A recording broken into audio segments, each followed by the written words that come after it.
Hello YouTube, Nova Piper. This video's not really going to be much about pipes, so we'll get that out of the way. Got my Lorenzetti Constantine straight billiard. I'm smoking 10 Russians.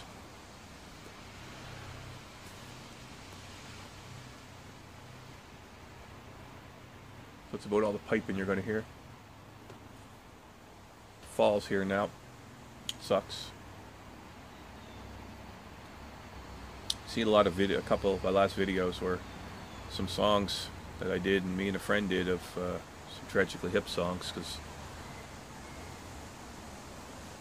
the Tragically Hip are a Canadian band, have been around since the late 80s, like 89 I think. They put out an EP, but I think their first album was 89. And they've been going strong, but they never gained international success, unfortunately, which is too bad.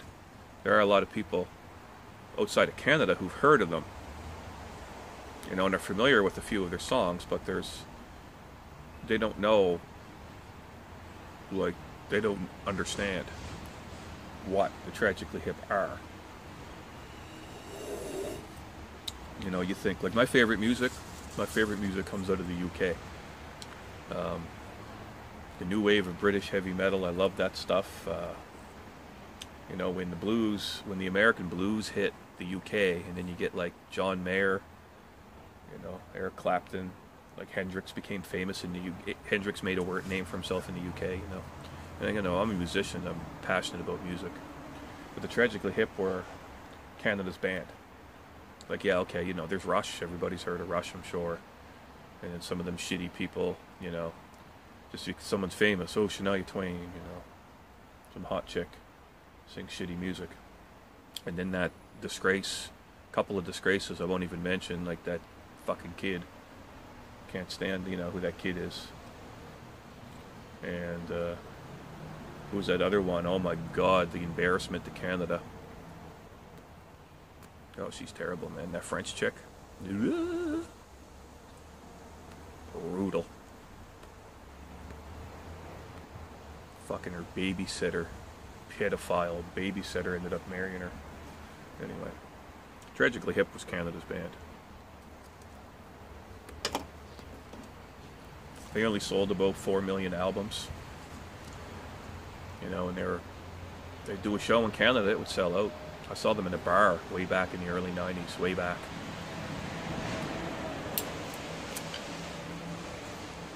It was amazing. Really energetic.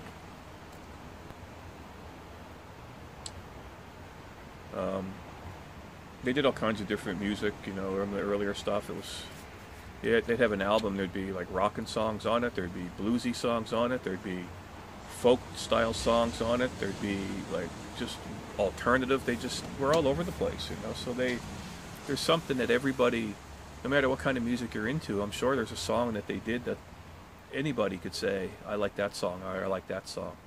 You could be a country fan and like songs by them. You could be a rock guy and like songs by them. You know, their lyrics are amazing.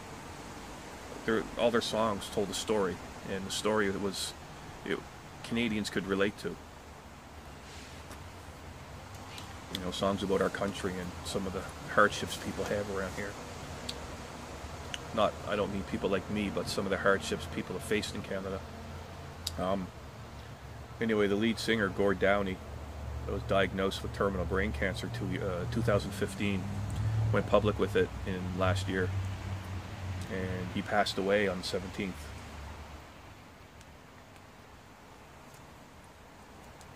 I'm going to try to get through this. Second time now I did this video. One of the songs I did, took me 3 or 4 times, so I kept breaking down. The last time I just said fuck it, and I just did it.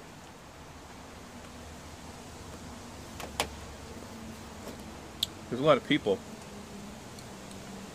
who heard of them outside of Canada, but they don't really realize what they meant to us. The last show they did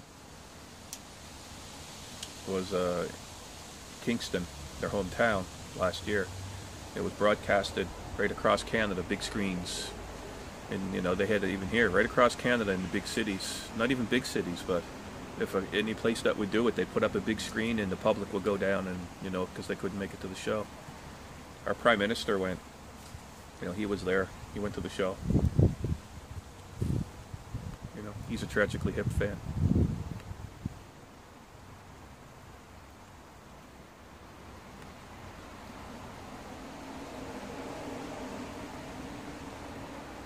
So he's you know, he'd sing from the heart.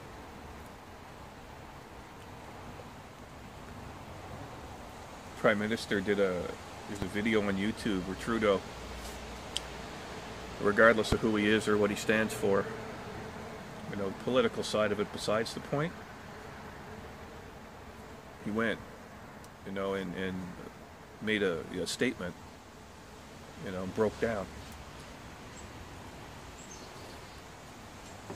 in the House of Commons, which is our, you know, Parliament House, you know, like where our government seat sits. During Parliament, they all,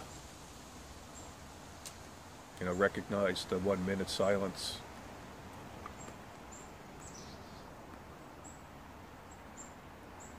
All the flags in the nation's capital were half-mast. They were ordered by the Prime Minister.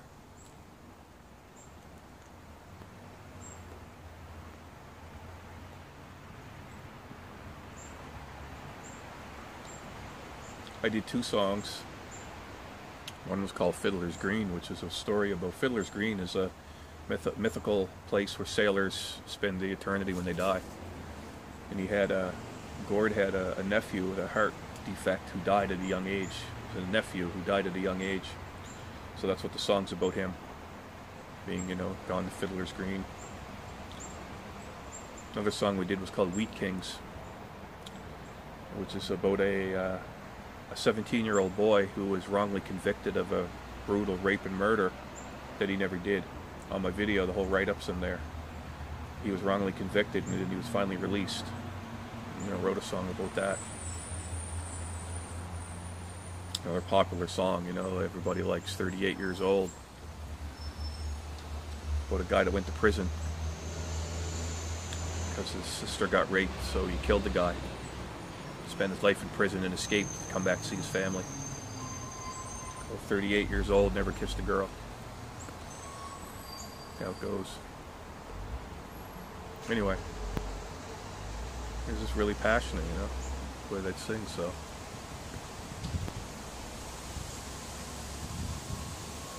And Trudeau said, we all knew it was coming. But nobody wanted to admit it.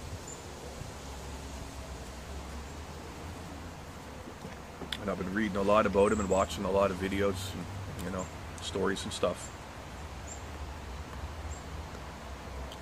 You know, and there's always stuff in his songwriting that inspires people.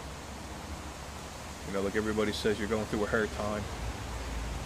You know, people go to music, or, you know, or you got me through some hard times, you know, and, you know, they've got songs. I'm sure everybody's had some hard times in their life that they've listened to some hip.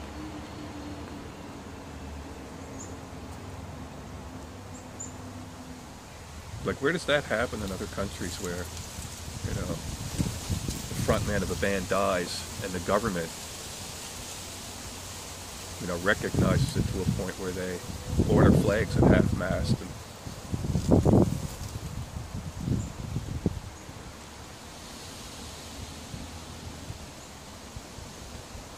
you know, they talk about him in you know, in Parliament. Hockey games, you know, holy shit, hockey games, man. They, the Maple Leafs played a game that night and they had a big tribute to him, and big name in NHL, Ron McLean. They interviewed him, 5-minute interview, and talking about his experiences when he first heard them, and at the end of the interview he starts crying, you know. Like the whole country's mourning right now.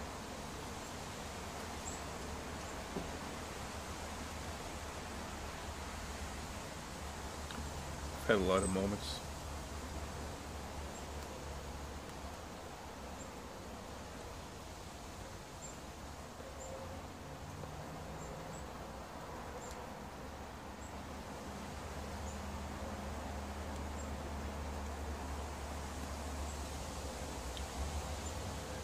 I started writing songs.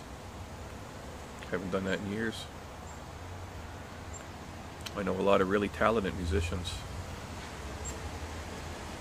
I put one of my videos on Facebook, a guy that plays guitar with us, great singer, great guitarist. It's like, all right, man, we got to start writing again. We got to get to writing. He says, I know I've said it before, but now we have to. He's right. And I already started. I sent him some music that I've been working on. I've got some lyrics down. I don't have a melody. I want him to put some of his own lyrics. I find sometimes the best songs always come from a moment of pain. I don't like to share my lyrics because they're too revealing.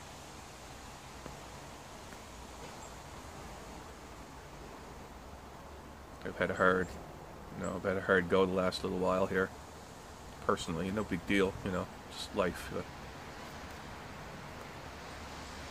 You haven't seen a lot of, I was usually putting videos out every day and then I slow down.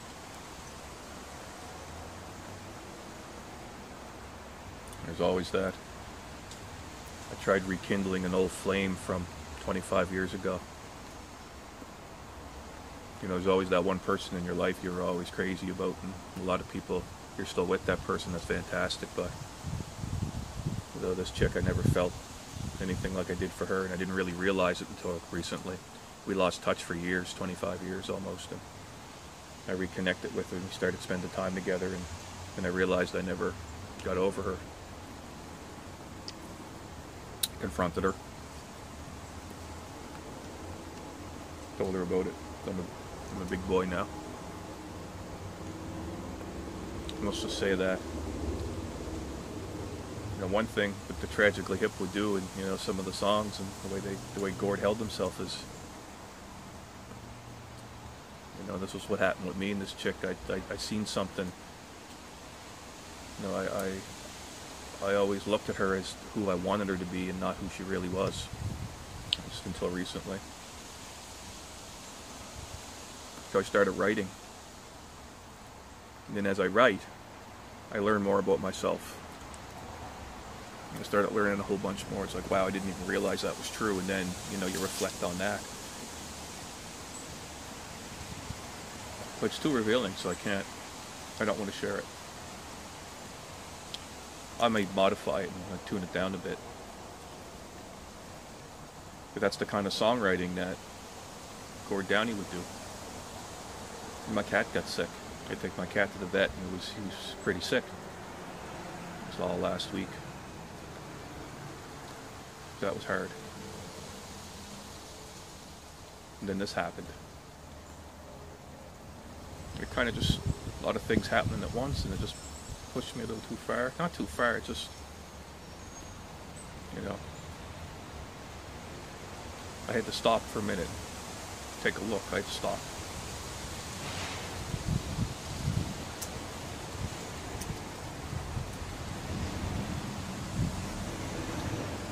Just an example about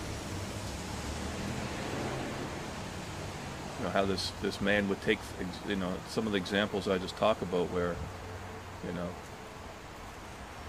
love stories and my poor animals. You can make a hit song out of it. The way this guy could do it was just amazing. So yeah, I was trying to do Fiddler's Green, and I couldn't get through it. I kept breaking down. And then a friend came over, and I was like, oh my God, man, I can't believe it. This was yesterday, right? Oh my God, we can't believe it. So then I showed him the video that I did, right?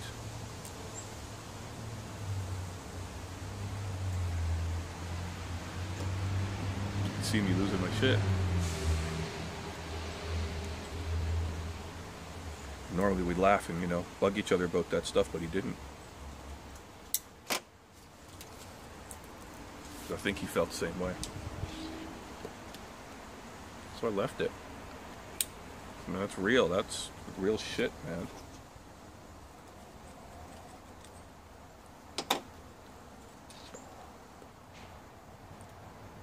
They got a song called "The Head by Century." I never liked it. I tried learning it last night. It's all in this weird open tuning, not a normal open tuning, and you retune your guitar right weird.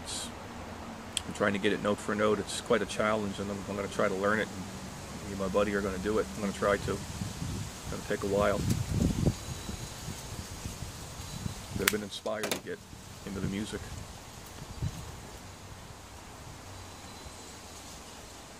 It's a good way to cope.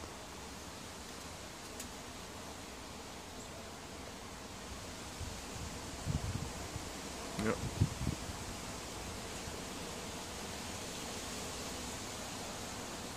In Canada, we got lots of dirty little secrets. You know,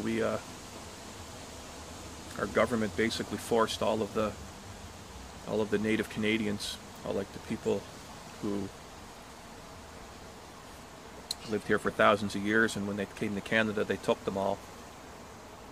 Would take the kids and put them in schools run by the Catholic Church and try to take away their identity and make them into Christians and stuff.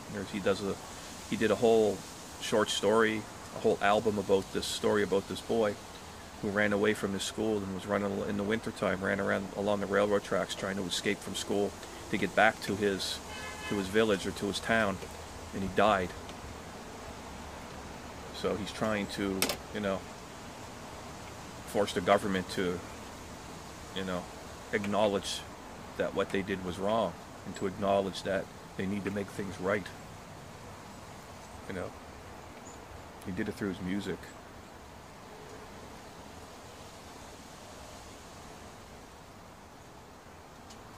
Anyway.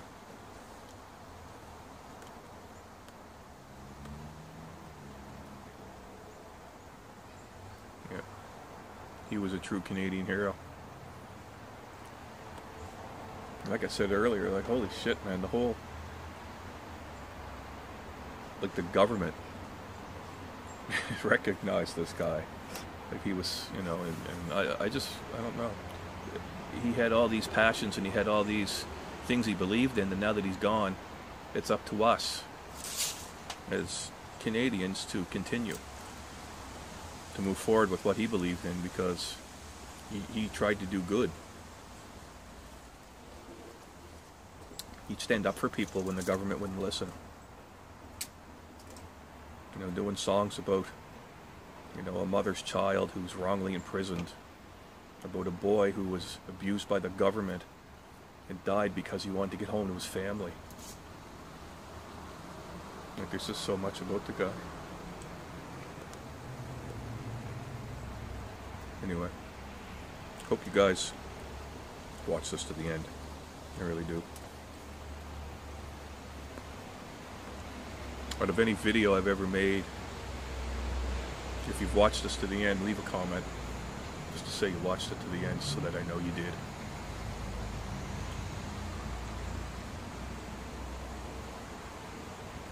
Anyway, thanks for watching. I have nothing else to say.